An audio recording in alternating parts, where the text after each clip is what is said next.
నమస్తే అండి. మనం ఏదైతే కేసు ఫైల్ చేసామో 420 చీటింగ్ కేసు, అది ఇబ్రహీంపట్నం పోలీస్ స్టేషన్కి రిఫర్ చేశారు.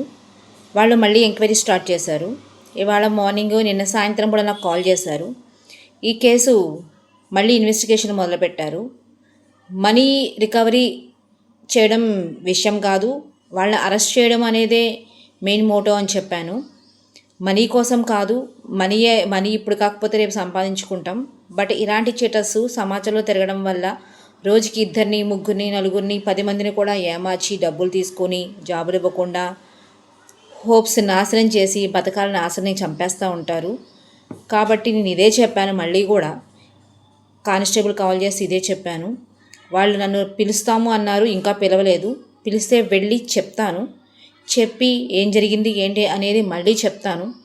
చెప్పి వాళ్ళకి శిక్ష పడే వరకు పోరాడతాను. Thank you.